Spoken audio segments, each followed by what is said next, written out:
We all know about perks in zombies. Perk on World at War was the first map to ever introduce these things, and they were very basic to start. Quick Revive would revive your teammates faster, Juggernog would give you more health, Speed Cola made you reload faster, and Double Tap made you shoot faster. All of these perks are very simple, and most of them derive from the multiplayer.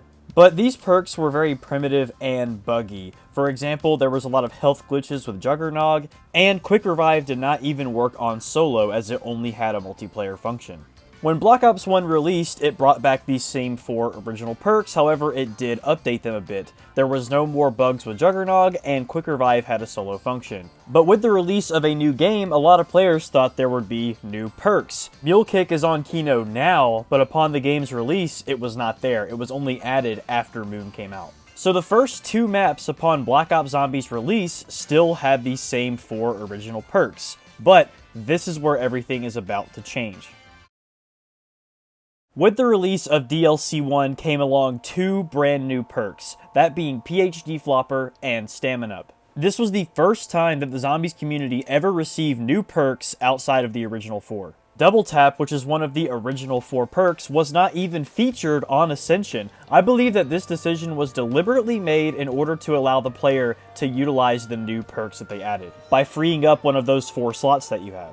Although Stamina Up is a very beloved perk today, the star of this show was PhD Flopper. This perk had 3 main abilities, the most notorious being the Flop, which upon doing so makes a big explosion and kills all the zombies. Although this feature might be the most famous of all of them, it is definitely not the best. The best feature of PhD Flopper is the fact that you take 0 explosive damage with explosive weapons. Whether it was grenades, monkey bombs, the crossbow, China Lake, ray gun, or even, like you see here, the Mustang and Sally, you will take 0 explosive damage when you hit yourself with it. This feature alone changed the entire landscape of zombies if you use this perk. Now, it wasn't just about getting a really good LMG, now you could use explosive weapons, which honestly really expanded the weapon usage in the game. The last feature of PhD Flopper is that it would get rid of all fall damage. Now, this might not seem like a lot on the surface, but later on, this is going to be a very important topic.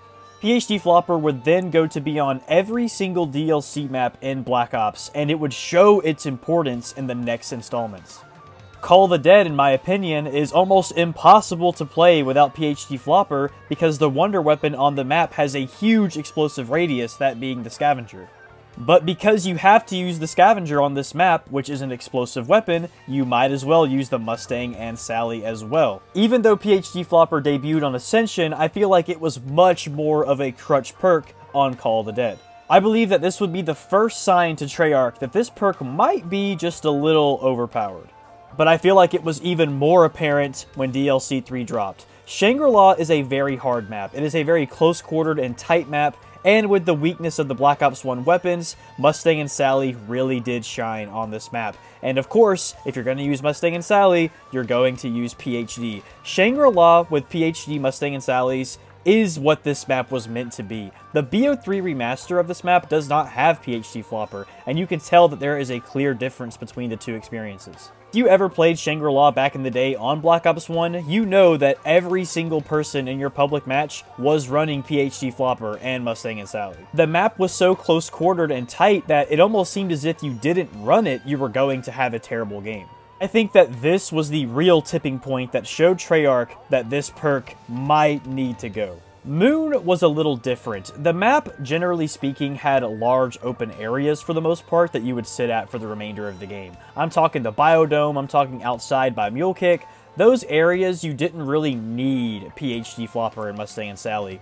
But considering the fact that PhD Flopper is on the map, you might as well use it because the Mustang and Sally is just such a good weapon compared to a lot of the weaker guns in Black Ops 1. Now, although you don't need PhD for Moon, when you compare this perk to the other offerings on the map, it just seems like the better one to pick between Double Tap, Mule Kick, and Deadshot, it seems like one of the stronger options. Because it's one of the stronger options to use, you might as well use the Mustang and Sally as well because it's the best weapon you can use with it. The single feature of getting rid of explosive damage allowed for an extremely easy strategy to run when playing Black Ops. Although the strategy was very fun to do, you could tell that Treyarch was not having a fun time dealing with this perk, and they would make it very clear upon the release of the next game, that being Black Ops 2. Black Ops 2 Zombies released with the largest zombies map to date, that being Transit. However, there was something very clear when the map released. There were not that many perk options. For it to be the most expansive and largest zombies map of all time, we only had one perk returning from Black Ops 1, that being Stamina. Other than that, we had the 4 original perks, and then you had Tombstone, which we all know how Tombstone went. Deadshot, Mule Kick, and of course PhD Flopper were left behind in Black Ops 1 upon the release of this game. Now, a lot of people could say it's because those perks would take away from the new perk they added, that being Tombstone, and it would make players not want to get the new perk. And that makes sense, until you realize that Nuketown Zombies and Die Rise, the next 2 DLCs, also did not feature PhD Flopper. The craziest part about Die Rise specifically is the map has a lot of vertical heights, right? There's a lot of places that you could fall off of and jump off of, and the map is also very close quartered as well. PhD Flopper would have been the perfect perk to add to Die Rise because it gets rid of fall damage, which you fall off of stuff a lot. There's plenty of places to flop off of, and the map is very tight, so it would make sense to use explosive weapons like the Mustang and Sally in close quarters. But instead of giving us PhD Flopper on Die Rise, they trolled us by putting it in the elevator shaft in a place that we can never reach. So it wasn't even the fact that Treyarch did not want to add this perk again, but they even were trolling the fans about it. And this would happen again upon the release of Mob of the Dead, where you go down to the docks, you can see a PhD Flopper machine just sitting there, inaccessible to the player. At this point, it was clear to all the fans that Treyarch not only did not like this perk, but they wanted to rub it in our faces for using it so much. However, this would also be the first time that we would see the PhD Flopper machine come back for the players to have access to. That release was on Cell Block Grief. For those who don't know what Cell Block Grief is, it's basically just this 4v4 mode that you can play against other people on Mob of the Dead. Now, the reason why I'm mentioning this specifically is because PhD Flopper shines on Cell Block Grief, and the main reason is because there is no Juggernog on this map. That makes the PhD Flopper Mustang and Sally strategy the best way to survive, and if you don't do it, you're kind of crazy. Now, I had to mention this because it is the only time in Black Ops 2 Zombies where the player can access the actual PhD Flopper machine. Towards the later half of the DLC cycle of Black Ops 2, PhD started to get a little bit more love, and we see this on Buried. So Buried actually does not have a PhD Flopper machine, but this map does have permaperks, and one of the most famous permaperks that is only on this map is PhD Flopper. If you guys want to watch a video about all the permaperks, I made one here, so be sure to watch that after this one. But other than that, yes, this permaperk existed on Buried, but it was not exactly how we remember it. Remember how I said that you have no fall damage? Well, it's not the same on this one. If you take any fall damage at all, you will lose the permaperk and have to re-get it again. Now, it is easy to get it back, but it's also super easy to lose. You fall off of any of these ledges that you see here, you'll probably lose it, and the worst part is that you might not even know that you lost it, because all there is an audible cue, and if there's a lot of gunshots and stuff going on, you're probably not even going to notice that you lost it. But you still do have the major features. You have no explosive damage, and you have the explosive flop when you dolphin dive. Origins released with DLC 4, and with that came the Wonder Fizz machine. And with the Wonder Fizz machine came the return of PhD Flopper. This is the only mainline zombies map outside of Grief Mode in Black Ops 2 where you can actually drink the real PhD perk bottle. However, it is severely neutered on this version, and there's a reason that Treyarch brought it back. First off, it's only in the Wonder Fizz machine, which isn't bad until you realize that they only put it in there to clutter the Wonder Fizz machine with more perks. PhD Flopper has almost zero use case on Origins, and here's why. First off, the M1911 was removed. It was replaced with the Boom Hilda. Now, the Boom Hilda is a great pistol, and I think that everybody loves it, but it doesn't have the explosive damage effect like Mustang and Sally. And we all know one of the main reasons you would use PhD Flopper is because you would pair it with Mustang and Sally, which no longer exist. 4 perks that you see on screen now are the major perks that you're basically going to use on almost every run when you play this map. PhD Flopper was really good on Black Ops because even if one player got the Thunder Gun, then the other players could use a Ray Gun or Mustang and Sally and pair it with PhD Flopper. But on Origins, every single player can get a staff, which in my opinion renders this perk on this map utterly useless. If you thought Black Ops 2 was bad when it came to PhD Flopper, then you're not ready for Black Ops 3. This perk did not exist on this game at all. They finally got rid of it. It was nowhere to be seen. However, there was a Gobble Gum you could use, which got rid of explosive damage for 4 rounds. But, I mean, come on. People aren't running around using Death and Taxes and Danger Close Gobble Gum on BO3. But if you think about it, BO3 didn't even need PhD Flopper. I mean, the addition of alternate ammo types for bullet weapons basically renders weapons like the Ray Gun and Death and Taxes unviable for high rounds. In most cases, I would say that bullet weapons are better than these kind of weapons in this game, and on top of that, you can't even flop. So in general, this perk wouldn't even have made sense to be on this game in the first place, and it seemed like Treyarch was completely done with it at this point. However, we would be a little wrong.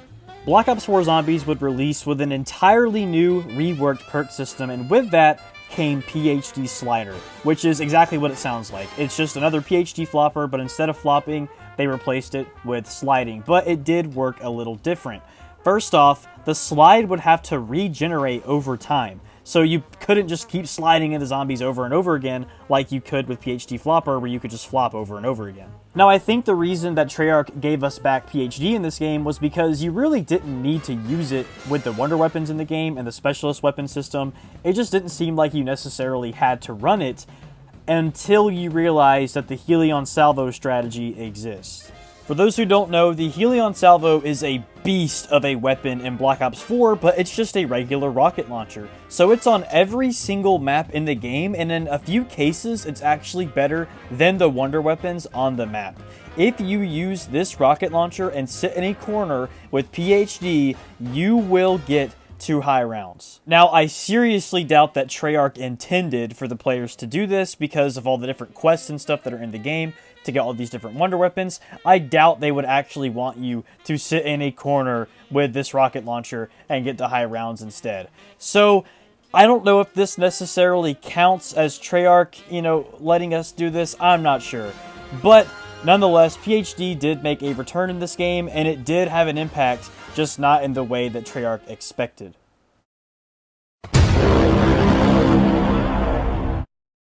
When it comes to modern zombies, we would see PhD return in some form or fashion in Cold War, Modern Warfare Zombies, and Black Ops 6. In regards to Cold War specifically, it would return back as PhD Slider, but the perk machine would have the same aesthetic as PhD Flopper. But where I really think this perk shines in terms of modern zombies is Black Ops 6. And it's simply because the Sally and Forth PhD Flopper combination is so strong in this game.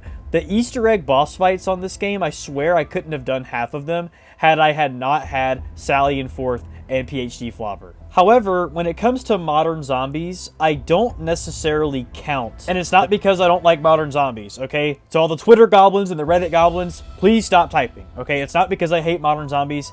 It's simply because the developers are different now. The people who made classic zombies like World at War all the way to Black Ops 3 are not the same group of developers that made modern zombies. It's an entirely new, different team of developers. This new team of developers did not gatekeep PhD Flopper like the old team did. So if I think of it in the context of old Treyarch with the old development team that made classic zombies, they really did try to delete PhD Flopper from the game. However, with later developers, it was brought back. So in conclusion, we can see that sometimes Treyarch really regrets making some of the perks that they've made, and I think it's seen no better than with PhD Flopper. Now, there have been other instances of this, for example, Tombstone, Double Tap, perks like Vulture Aid, which were only on one map ever, Who's Who, the list goes on. Sometimes Treyarch will make a perk, and for whatever reason, they just try to act like it doesn't exist, and in some cases, like with PhD Flopper, they will quite literally rub it in our face. And that's why this is the perk that Call of Duty tried to delete from zombies. Thank you all so much for watching, everyone. If you enjoyed this old school Call of Duty content, then please be sure to subscribe, because that's what we specialize in around here. And I'll see y'all in the next one.